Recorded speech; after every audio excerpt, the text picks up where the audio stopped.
What's up, guys? Welcome back to my channel. If this is your first time, welcome to my channel. My name is Deja, aka D Henny. That's what they call me. So today I have a special guest. This is my boyfriend. Hey guys, this is Andre. So me and Andre are here today to do a video on co-parenting. We have a little bit of advice to give to you guys. I was actually inspired to make this video by another YouTuber who I will link down below. His name is Tell Him Tebow. He did a great video on co-parenting and it definitely inspired me to give some tips of my own, both of us. So we're coming from two different perspectives. So I'm coming from a perspective of where I have a pretty decent relationship with my daughter's father, and he's coming from a different perspective. Where nothing works.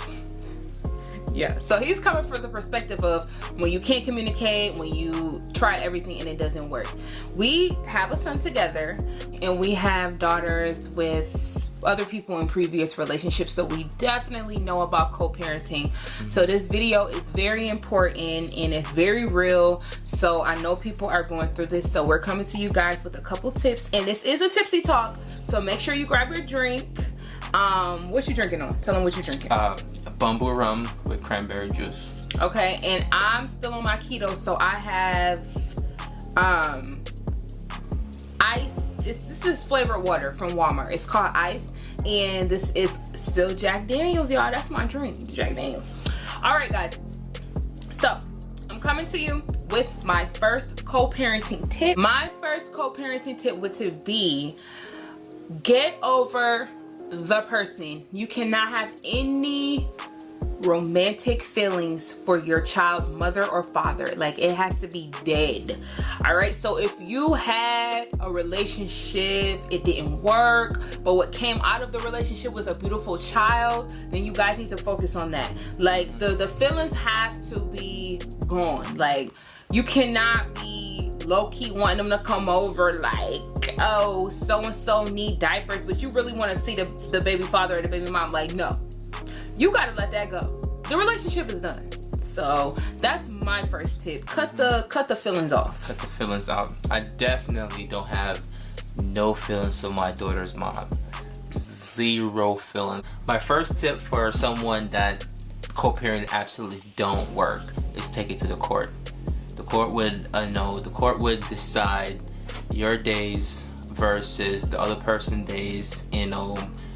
If it comes down to the tax return, you get every other year, whatever the case may be, the court would decide that, because, if you can't mutually agree with, the other parent that you're trying to co-parent with, the court would be that third party to be like, okay, right, this is what's going to happen legally. So if the other person doesn't abide by it, this is going to be like strict.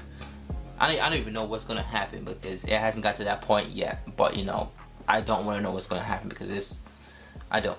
Take it to the court and let them decide, just off jump, if it doesn't work. Live your life and let her live her life, and in the middle, you just take it to child together as one. Definitely the courts will kind of eliminate any conversation. If you just can't do it, the courts will do it for you. If you cannot converse with your child's mother or father, just take it to a higher level and let them determine that. So right. I like that tip. So my second tip is to do not use the child as leverage. I see that a lot in co-parenting relationships where you break up with the person and you got that child to kind of hold over their head, and that's absolutely wrong because the child is the one that's suffering the most. You can't use the child as a yo-yo of, oh, if you don't do what I tell you to do, or I ask you to do, or I don't like this person, and you keeping the child away from their mother or father, you're hurting your kid more than anybody. Like, don't be so salty that you feel like, oh, you're not gonna see your kid because I don't like ... Like, it's not even worth it. Just, separate that. Let your child see their mom or dad, and that's just what it is. So that's my second tip.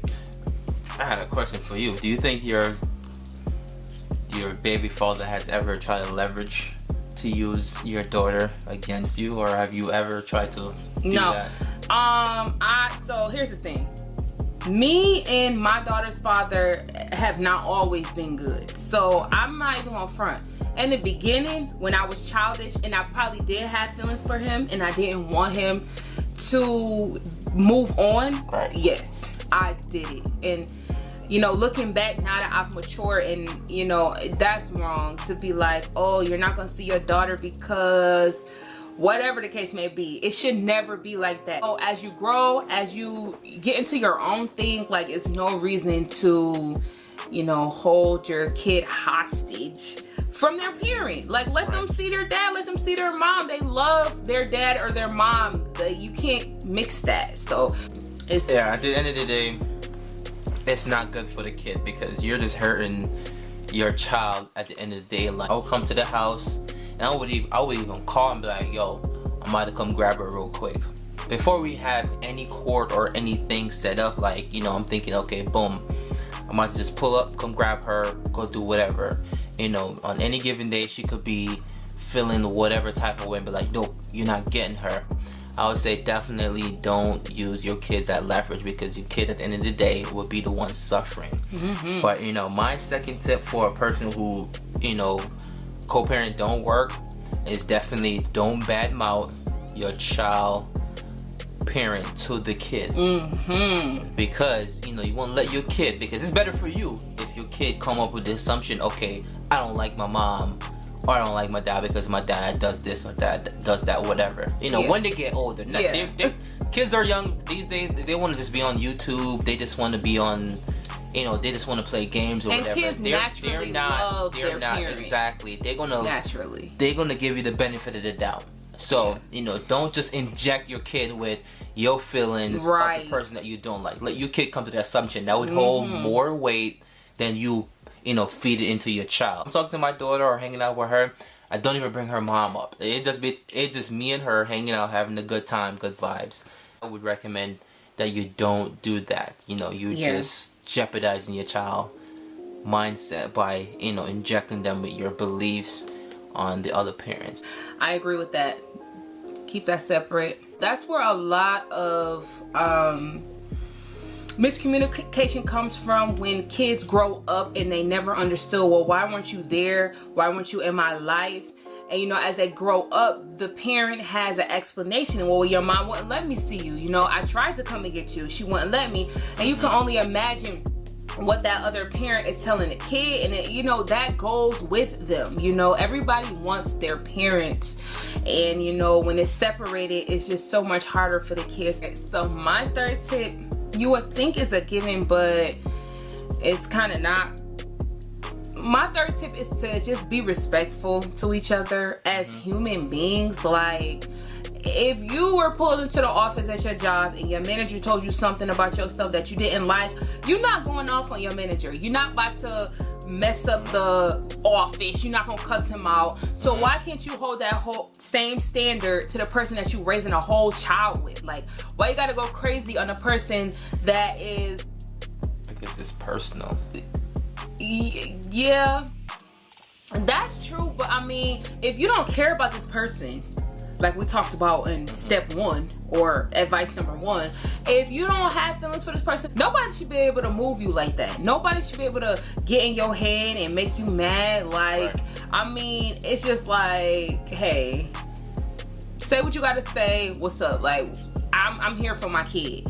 Like, nobody should be able to move you to the point of where you at their door banging on the door. Be unbothered. They don't faze you. Don't add fuel to the fire. They don't evoke any type of emotion out of you. Like, you emotionless when they banging at your door or texting you, you know, 20 paragraph how much they hate you. Just okay. Yeah. Straight like that. One like, letter. One letter. You don't even read the message, because this is mad annoying. It's mad negative too. So it's mad negative. And you know, you don't want to put that in your aura, like just the negativity. People do that on purpose. Like, they want to mess up what you got going on, and no. So, you know, my third tip would be definitely, if you're arguing with your, you know, your child parent, keep the argument between both of y'all, because, you know, the minute you start telling your significant other that she said XYZ, it's just gonna start an argument between both of you. Why you didn't defend me? Why you didn't say such and such? What if? Why you didn't? Like, it's unnecessary. You're already done arguing with, you know, the parent. Right. Then you're gonna take the argument and go back here. It's just like, this circle of argument, mad annoying. Right. It just is easier for you not to just be like maintain your peace. Exactly. Maintain your peace. Your peace of mind is what's gonna set you free and let you go forward. It shouldn't have phased you not one bit. Yeah. And like, cause I hate drama. I hate the arguments. Argument takes you nowhere. Argument takes you 2 steps backward. So I would just keep the peace. Right. And don't. If you had a conversation with your child's parent, you know, just keep it brief, keep it simple, dry, keep it short, no details. you know, cut it. Simple I agree. Simple. I agree. I agree, but I want to know if somebody's talking about me. But that's something I need to work on too, because I shouldn't even care. I'm just coming from a place of I'm going to defend myself. But then that just creates a whole thing of drama and problems, because now you want to say something to the child mom or whatever, and it's just too much. So he's right, where just keep it where it's at. It's not that serious. People gonna talk, people gonna say whatever, they gonna hate on what they don't have. Especially our kids together are so young. You got a lifetime of arguing with the other parent. Like, our kids are like 8-9 years old. Right. Like, we got until they're like adult age. I consider adult, not even 18, 21. Like, right. When they get out the house at 21, that's when life gets better, because we're not arguing back and forth. Like, they old enough to where you don't need to be like, oh, tell your mom, blah blah. Like, they old enough to go do what the hell they want. Yeah. And that's also another. Yeah, that's also another reason why you kind of want to get that peace, if you can. If you could get a peaceful wave, everybody's moved on, this person is with this person, that person is with that person, and we just all about the kids, that will make life so much simpler. It doesn't have to be difficult. People make it difficult. It don't have to be hard. People like to argue. Yeah, people like to argue, and they like drama. Like, cut it out. Nothing else move people than arguments and drama. Yeah. Like, nothing. That's crazy. But yeah, so that's our 3 tips coming from 2 different perspectives. We hope you guys learned from our tips. If we left anything out, or if you guys have any tips, leave a comment down below. If you also co-parent, we would love to read your tips as well. And yeah, make sure you like, comment, subscribe, share this with your family and friends. Let me know if you guys want to see any future videos with the boyfriend. Let me know if you guys, what kind of topic you guys want me to talk about. I love doing these tipsy talks. You guys, I'm a little tipsy. Y'all tipsy? You tipsy? No. Well, I am. I'm a little tipsy. So, guys, make sure you stay tuned for more tipsy talk. That's it. Anything else? That's it. All right, guys. Bye.